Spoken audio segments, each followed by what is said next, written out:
हमेशा sinking feed से अच्छा होता है। फ्लोटिंग का मतलब होता है जो पानी के ऊपर तैरता रहे, सिंकिंग का मतलब हुआ जो पानी के अंदर डूब जाए। तो फ्लोटिंग जो फीड है उससे सबसे पहले मछली को खिलाने में आसानी होती है, बर्बादी नहीं होती है। सिंकिंग में क्या है कि आपने ज़रूरत से ज़्यादा दे दिया तो कुछ मछलियाँ नहीं खाई तो वो नीचे की मिट्टी के सतह पे चली जाती है और नहीं, नीचे में जाने के बाद एक तो पहला बर्बादी होगा।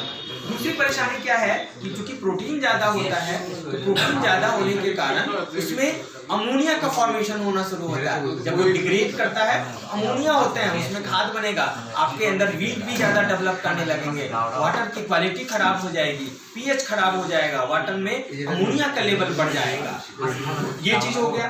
तीसरा चीज जो फ्लोटिंग टेक्नोलॉजी होती है जिसमें कि एक्सट्रूजन प्रोसेस लगता है तो प्रोटीन की डाइजेस्टिबिलिटी को भी थोड़ा बढ़ा देता है। तो ये जो फीड है प्रोटीन फीड है वो एनिमल के लिए, बर्ड्स फिश के लिए ज़्यादा अच्छा माना जाता है।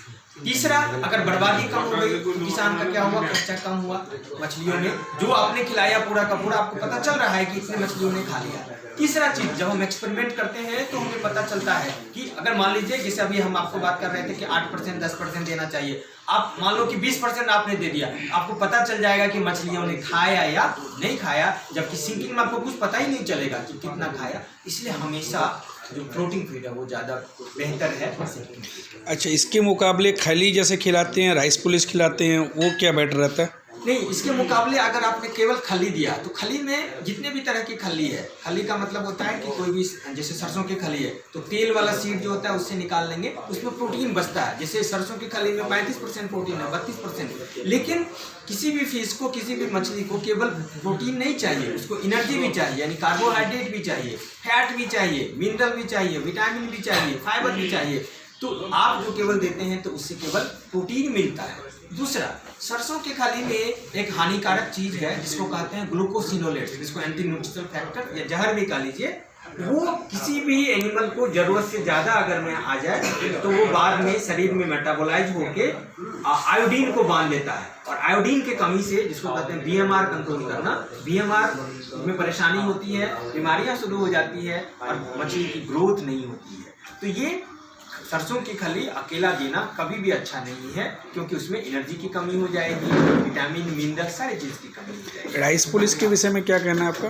राइस पॉलिश में प्रोटीन की मात्रा जो होती है मुश्किल से 12 से 14% होती है, और मछलियों में आप MM का देखेंगे ना तो वो कम से कम 28% जब भी लेते हैं, 28, 30, 32 लेते हैं। तो क्या किया आपने, केवल राइस पॉलिश दिया, उसमें कार्बोहाइड्रेट तो है, थोड़ा बहुत फैट भी है, लेकिन प्रोटीन की मात्रा नहीं होती है। तो केवल राइस पॉलिश खिलाएंगे तब भी वो बैलेंस नहीं होगा। तो इसीलिए जब भी कोई फीड बनाया जाता है उसमें बहुत सारी चीज़ें मिलाई जाती है। मैं जैसे अभी बात कर रहा था, हम अपने फीड में जो करते हैं, मेज भी मिलाते हैं, सोयाबीन भी मिलाते हैं, सरसों की खली भी थोड़ी मिलाते हैं, तेल भी मिलाते हैं, DORB भी मिलाते हैं, और मिनरल्स मिलाते हैं, विटामिन मिलाते हैं, एडिटिव्स मिलाते हैं, विटामिन C अलग से मिलाते हैं, क्योंकि मछलियाँ जो है विटामिन C अपने शरीर में नहीं बना पाती हैं।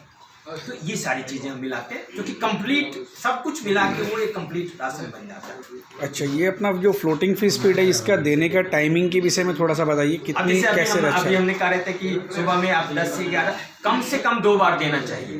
किसान गलती करते हैं कि एक बार दे दिया और उससे निश्चित नहीं, जो 8% या 10% बॉडी वेट का है उसको कम से कम 2 डिवाइडेड डोज में देना चाहिए। एक बार आप 10 से 11 दे दीजिए, एक बार 5 बजे से पहले 100 बजे, गर्मी के समय में ऐसे। इसका ये टाइमिंग अपना सही रहना जरूरी है ना? बिल्कुल जरूरी है, और टाइमिंग का भी, जैसे आज अगर 10 बजे दिया है तो कल भी 10 बजे ही देना। क्यों? क्योंकि एक सिंपल एक बैपो का थ्योरी है, एक थोड़ा सा समय लूँगा। एक बार क्या हुआ कि एक डॉग को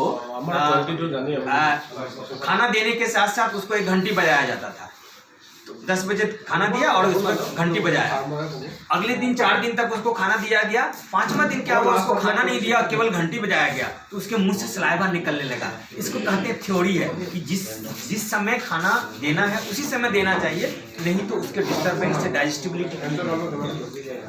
एक्स्ट्रा कुछ विटामिन देने की जरूरत है इनको, फिश को? नहीं, हमारे फिश में सारी जो चीज़ें हैं वो मिली पड़ी है। Okay, thank you.